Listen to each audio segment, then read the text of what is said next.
Dear students, अस्सलाम वालेकुम। First year physics में आज हम एक बहुत ही इम्पॉर्टेंट लेक्चर पढ़ने जा रहे हैं, दैट इज प्रोजेक्टाइल मोशन। इसमें अगर आप पास्ट पेपर्स में देखें, प्रोजेक्टाइल एक लॉन्ग क्वेश्चन के तौर पर बारहा टॉपिक आ चुका है। इसके अलावा प्रोजेक्टाइल मोशन के अंदर से जो MCQs हैं, पॉसिबल शॉर्ट क्वेश्चंस हैं, वो भी हम इस आर्टिकल में डिस्कस करेंगे।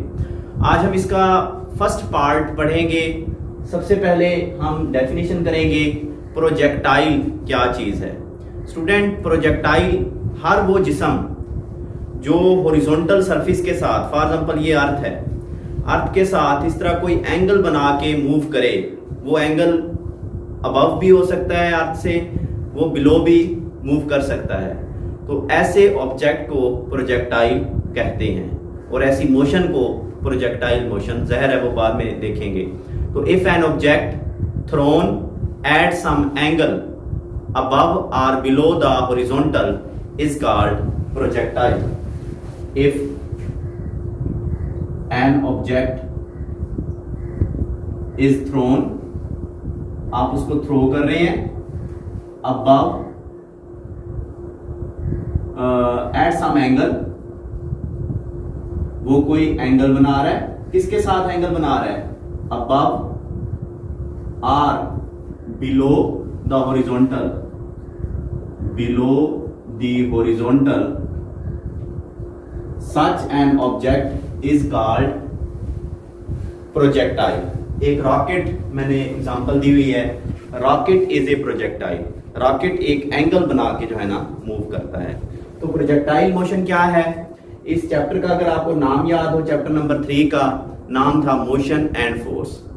इस चैप्टर में हमने मोशन को डिस्कस किया है, मगर हमने वन डायमेंशनल मोशन को डिस्कस किया है। जैसे हमने एक टॉपिक पढ़ा था इलास्टिक पुलियन इन वन डायमेंशन, यानी हम यही बात करते थे कि एक ऑब्जेक्ट है वो एक्स एक्सिस, एक्स डायमेंशन में आ रहा है या वाई डायमेंशन में जा रहा है। तो आज से हम 2 डायमेंशनल मोशन को डिस्कस करेंगे। स्टूडेंट, ऐसी मोशन जिसमें 2 डायमेंशंस हों, जैसे कि से ये मेरे पास एक प्लेन है एक्स एक्सिस और ये है वाई एक्सिस। यहां से हम एक कोई भी पत्थर, कोई भी स्टोन फेंकते हैं, वो इस तरह से मूव करता है। से ये देखें, वो यहां से उठता है, ये यूं जाके ये इस तरह से नीचे जमीन पे आके गिरता है और वो हॉरिजॉन्टल के साथ ये एंगल बना रहा है। अगर आप गौर करें तो इसमें 2 डायमेंशनल है मोशन है, क्योंकि ऑब्जेक्ट ऊपर की तरफ भी मूव कर रहा है वाई डायमेंशन में और ऑब्जेक्ट आगे की तरफ भी मूव कर रहा है। तो ये टोटल कितनी डायमेंशंस हुई? 2 डायमेंशन। ऐसी मोशन को क्या कहते हैं? प्रोजेक्टाइल मोशन कहते हैं। डेफिनेशन करेंगे 2 dimensional motion of a body, motion of body.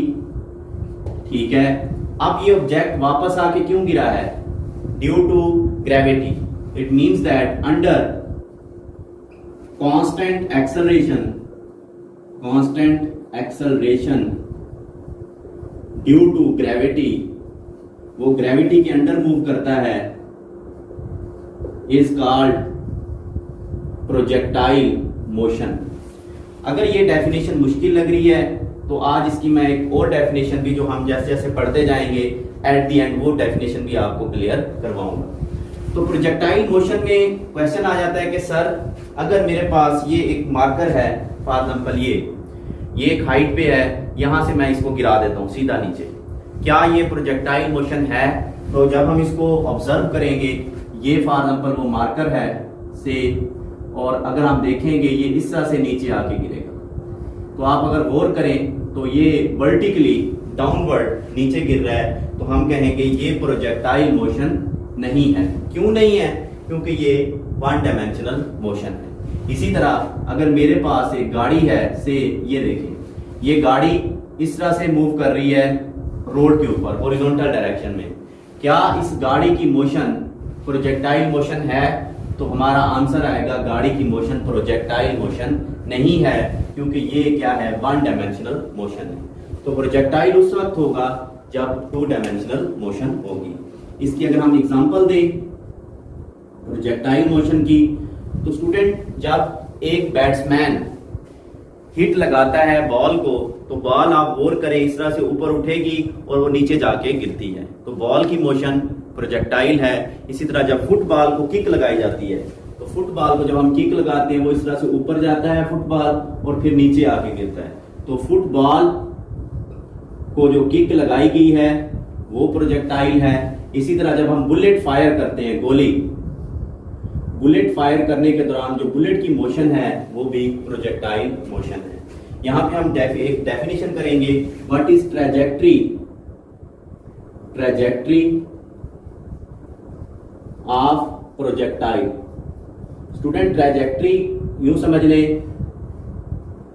Path को कहते हैं कि ये हमने जो एक बुलेट फायर की है, ये गोली किन किन रास्तों से होके जा रही है, ये देखिए जहां पे मैंने सर्कल किया है। तो ये जो पाथ फॉलोड है, कोई भी प्रोजेक्टाइल जो पाथ फॉलो करता है, that is called trajectory of projectile. The path followed, the path followed by projectile is called trajectory of projectile. ये जो पाथ इस तरह का एक आपको नजर आ रहा है कर्व हमदार, इसको हम कहते हैं parabola. The trajectory of projectile, जो ट्रेजेक्ट्री है किसी भी प्रोजेक्टाइल की, इज नॉर्मली पैराबोलिक। इस हमदार रास्ते को क्या कहते हैं, पैराबोलिक। तो ये आपको एक एमसीक्यू नजर आ रहा है यहाँ पे। अब हमने दो डिफरेंट केसेस डिस्कस करने हैं, हमारे सिलेबस में दो हैं। पहला केस यूं समझ लें, मैं यहाँ पे केस 1 आपसे डिस्कस करूंगा कि हम एक सर्टेन हाइट से प्रोजेक्टाइल फायर कर रहे हैं। When projectile is projected, when projectile is projected, उसको हम प्रोजेक्ट कर रहे हैं फ्रॉम सर्टेन हाइट। यूं समझ लें कि हम किसी भी छत के ऊपर खड़े हैं, फॉर एग्जाम्पल ये मैं यहां पे इसकी डायग्राम बना लेता हूं। ये हमारे पास कोई भी छत है से, ये देखिए अब इस सर्टेन हाइट पे खड़े होके हम एक यहां से बॉल थ्रो करते हैं। ये पॉइंट ए है, ये स्टूडेंट बॉल है। अब जैसे ही हम बॉल को थ्रो करेंगे तो ये बॉल इस तरह से आगे की तरफ जाएगी, क्योंकि हमने बॉल को इस तरह से हॉरिजॉन्टल डायरेक्शन में फेंका है। कुछ दूर जाने के बाद ये बॉल जो है ना इस तरह से खम खाना शुरू कर देगी और फिर जो है ना ये जमीन की तरफ गिरना शुरू कर देगी। ये उस वक्त तक गिरती रहेगी जब तक ये बॉल जमीन को हिट नहीं करेगी, लाइक दिस। ये देखिए, तो ये हमारे पास एक कह सकते हैं स्पेशल केस है कि when projectile is projected from a certain height. तो इन दिस वे, जैसा कि मैं आपको क्लियर करवा चुका हूं, consider a ball is throne from a certain height, the ball move करेगी फॉरवर्ड आगे की जानिब, एज वेल एज डाउनवर्ड नीचे की जानिब। मूव फॉरवर्ड आगे भी मूव कर रही है, एज वेल एज डाउनवर्ड वो डाउन भी आ रही है। अनटिल, कब तक ये मूव करती रहेगी, until it will hit the ground. कब तक मूव करेगी, until it will hit the ground. अब हम देखना चाहते हैं कि इस बॉल का ये हॉरिजॉन्टल डिस्टेंस कितना है, ये वाला फासला एक्स उसने कितना तय किया है। उसके बाद हम देखेंगे कि उस बॉल का ये वर्टिकल डिस्टेंस, ये वाला वर्टिकल डिस्टेंस ये कितना है। तो हम पहले बात करेंगे हॉरिजॉन्टल डिस्टेंस की। हॉरिजॉन्टल डिस्टेंस, स्टूडेंट एक चीज तो आपको क्लियर हो चुकी है, ये 2 डायमेंशनल मोशन है। जब हम बॉल को थ्रो करते हैं तो शुरू में बॉल हॉरिजॉन्टली मूव करेगी, यानी उसकी जो शुरू में वेलोसिटी है vi, वो बराबर होगी vix के, यानी उसकी इनिशियल वेलोसिटी हॉरिजॉन्टल है। चूंकि वो आगे की जाने मूव कर रही है, लिहाजा उसकी इनिशियल वर्टिकल वेलोसिटी 0 होगी।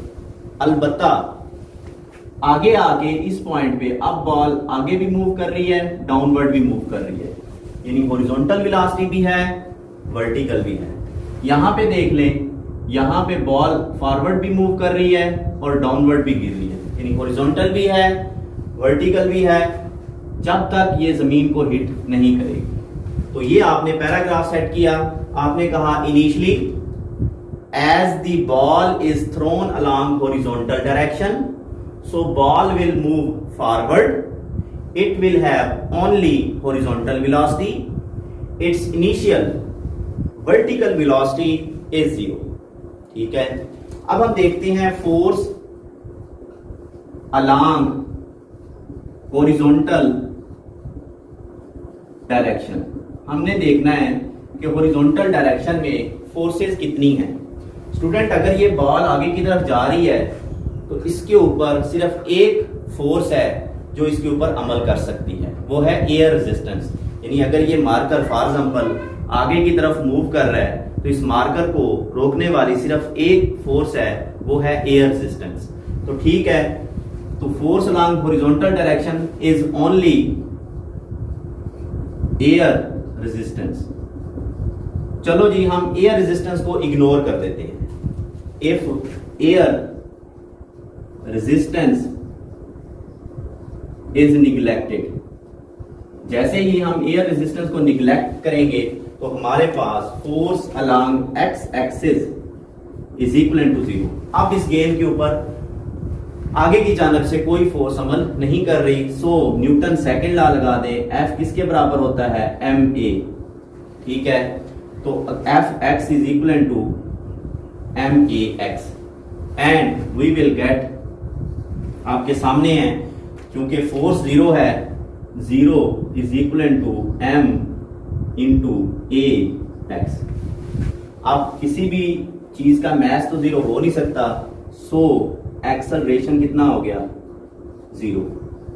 इसका मतलब है हॉरिजॉन्टल एक्सेलरेशन इसका, यानी फॉरवर्ड डायरेक्शन में जो एक्सेलरेशन है वो 0 है। एक्सेलरेशन 0 होने का मतलब है वेलोसिटी तब्दील नहीं हो रही, वेलोसिटी तब्दील नहीं हो रही, इसका मतलब है हॉरिजॉन्टल वेलोसिटी क्या है, कांस्टेंट। अब ये दूसरा एमसीक्यू आपको मिल चुका है। प्रोजेक्टाइल मोशन में हॉरिजॉन्टल वेलोसिटी कांस्टेंट रहती है, जब वेलोसिटी कांस्टेंट है तो हॉरिजॉन्टल एक्सेलरेशन क्या होगा, 0 होगा। अब देखते हैं हॉरिजॉन्टल डिस्टेंस निकाल लेते हैं, क्योंकि वेलोसिटी चेंज नहीं हो रही, सो डिस्टेंस आपको पता है x बराबर होगा v एवरेज इंटू टी, तो x बराबर होगा vx इंटू टी। ये हमारे पास फार्मूला है जो हमें हॉरिजॉन्टल डिस्टेंस देगा।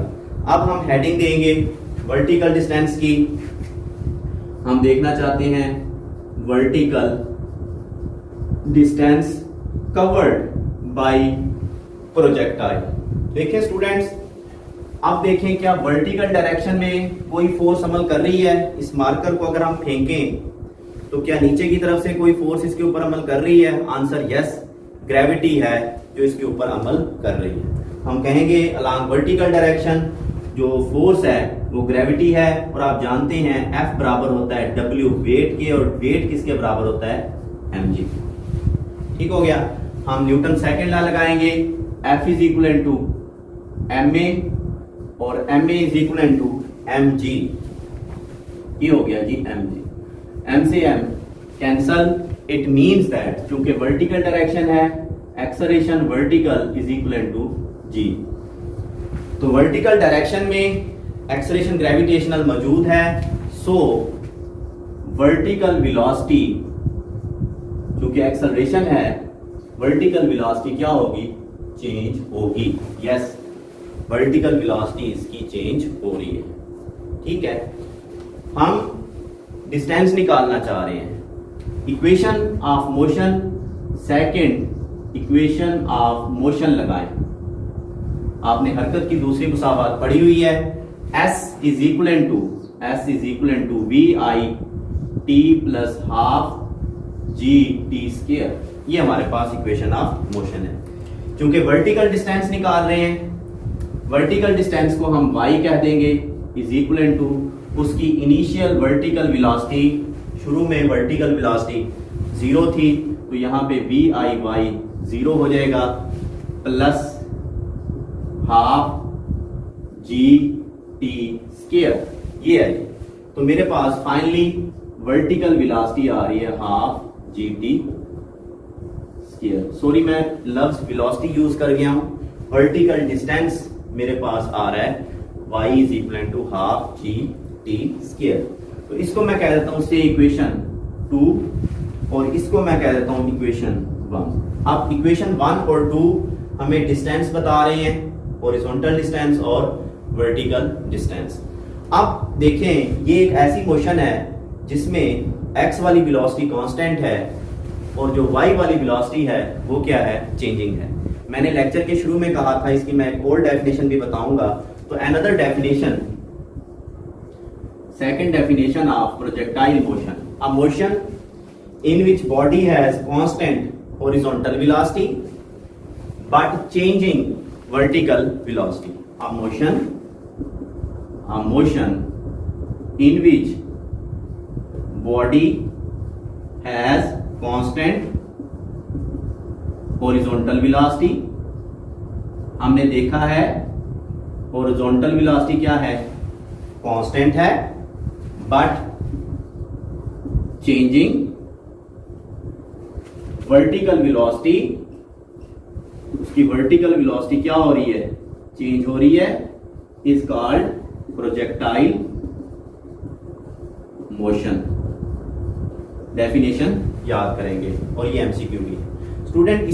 इसके आगे अब हम वेलोसिटीज निकालेंगे। हम पहले हॉरिजॉन्टल वेलोसिटी निकालेंगे, वो उसकी क्या इक्वेशन है, फिर हम वर्टिकल वेलोसिटी की इक्वेशन निकालेंगे और फिर हम आगे जाके इसके जो मजीद केसेस हैं वो डिस्कस करेंगे। Projectile motion, important article. Projectile क्या है आपको क्लियर होना चाहिए। प्रोजेक्टाइल मोशन की 2 डिफरेंट डेफिनेशंस क्लियर होनी चाहिए। आपको ट्रैजेक्टरी का पता होना चाहिए, ट्रैजेक्टरी किस तरह की होती है। इसी तरह हॉरिजॉन्टल डिस्टेंस का क्या फार्मूला है, हम न्यूमेरिकल भी करेंगे। वर्टिकल डिस्टेंस का क्या फार्मूला है, इसको अब हम इरेज करेंगे। नेक्स्ट हम वेलोसिटीज को डिस्कस करते हैं। स्टूडेंट्स केस 1 हमने डिस्कस किया, उसमें हमने डिस्टेंस निकाले हॉरिजॉन्टल एंड वर्टिकल। अब केस 2 में हम प्रोजेक्टाइल को फायर करेंगे फ्रॉम एट सर्टेन एंगल से।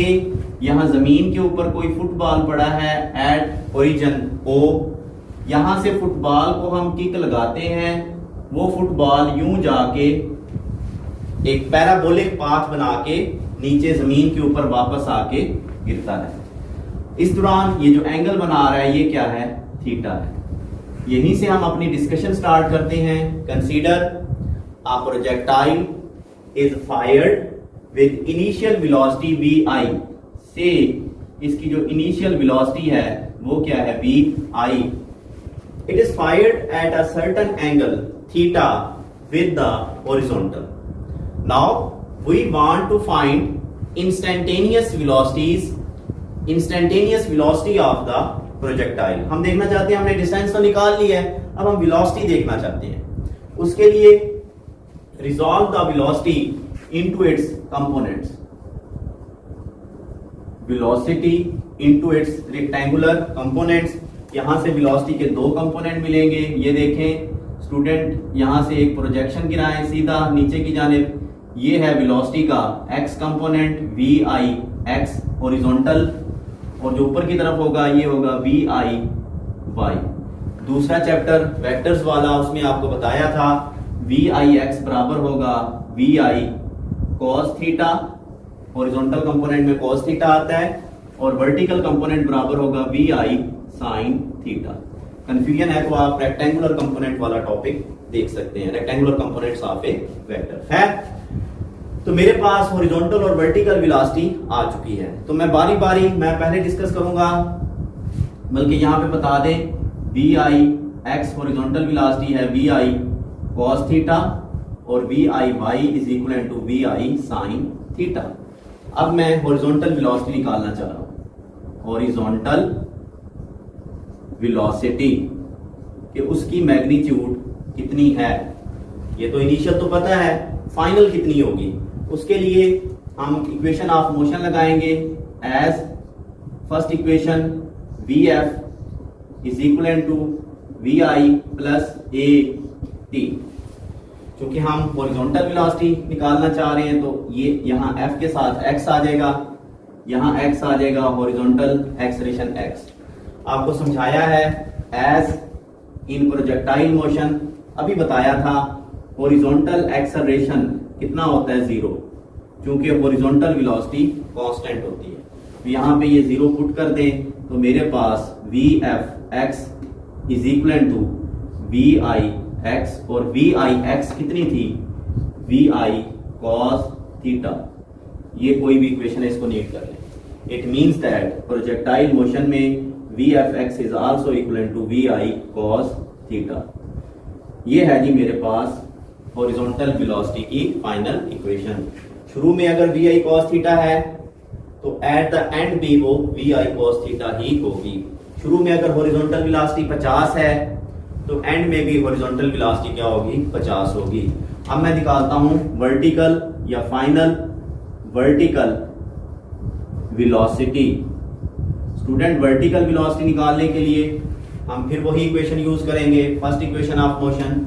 जैसा कि हम जानते हैं V F is equal to V I plus A T. चूंकि अब ये वर्टिकल है तो वर्टिकल में यहाँ पे आ जाएगा y, और एक्सेलरेशन भी वर्टिकल यानी y। तो मेरे पास इसको यूं नहीं करेंगे, V F Y is equal to V I Y.